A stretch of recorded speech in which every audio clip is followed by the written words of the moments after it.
Hi, welcome everybody. I am Medium Kim. We're talking today about life after life, the hero's journey, death chat, and I am a medium and hospice nurse. And I have a wonderful story to share with you, and it does have a one beautiful ending. So I hope you listen. And we talk about suffering and judgment, and that there truly is a life after life. So over this last weekend, I have let's see, he's a distant family member. I have not met him, but I have met his wife. So he is a brother in law of my aunt, 91 years old, and his wife is 82. They've been married since 2017, which means a little over 6 years. Her name's Joanne, and his is Henry.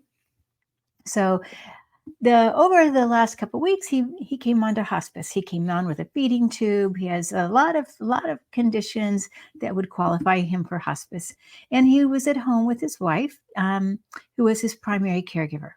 Now, when my aunt and I came to see him on Sunday, she was in distress because she felt like he was really suffering.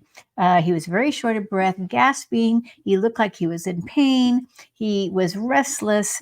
They were still using a feeding tube, which is very unusual in hospice, highly, highly unusual, by the way.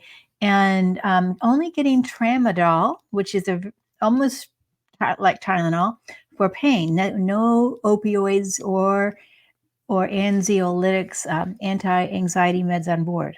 So he definitely needed to be medicated, and he was seen from what I could hear and tell from a distance, he was under medicated. But despite all that, um, there was a point where the family knew he was getting very close, and my aunt called me, and when she did, and she was again still upset that he wasn't getting the right medications, but still, when I found him, how I found him. And it wasn't the first time I'd worked with him from a distance, but I saw him already at the party. And the party, by the way, and it's really, I mean, everybody felt like he was, on earth, he looked like he was suffering, still breathing, very shallow breaths, gasping for air. But in the spirit world, he was greeted as if he was a hero. And it was truly, I would say, the most magnificent healing or hero's journey that I'd ever seen.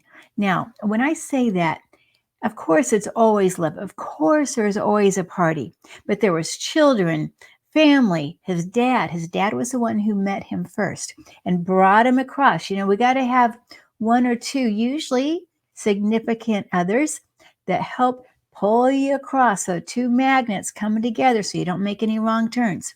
So, but once he was at the party, it was like balloons and confetti and dogs and cats and children and adults, and it was humongous, a humongous party.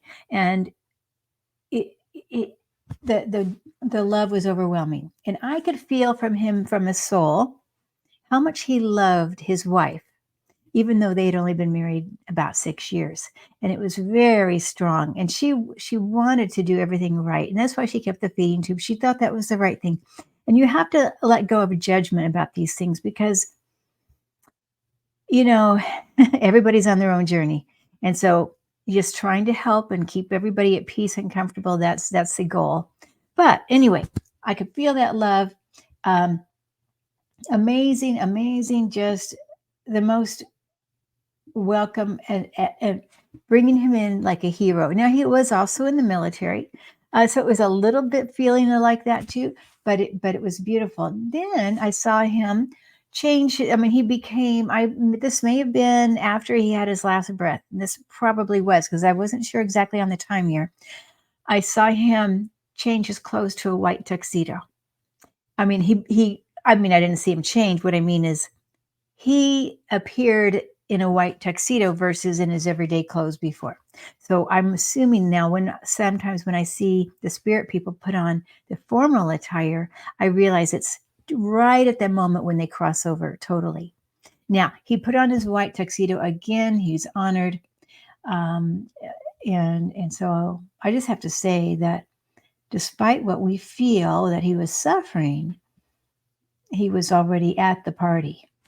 And a little while later, and I'm going to say this was about an hour or two later, when I tuned in again, I saw him go through a healing center, and it was kind of quick. I mean, it's almost like he passed through. Now, I've seen healing centers before in the spirit world, and I think some people stay long, some people go through short, but it did appear like he went through the healing center, and I could feel when he went there a lot of different colored lights, even green lights, um, and then he just came out even stronger. And then I don't know what he did after that, but I just say that I know he went to a healing center, and of course he's still going to be here near his family. So I mean, it was really truly a beautiful, beautiful time. It's a reminder here that there is no death, only life after life, and there's only love. When we cross over, it is amazing love.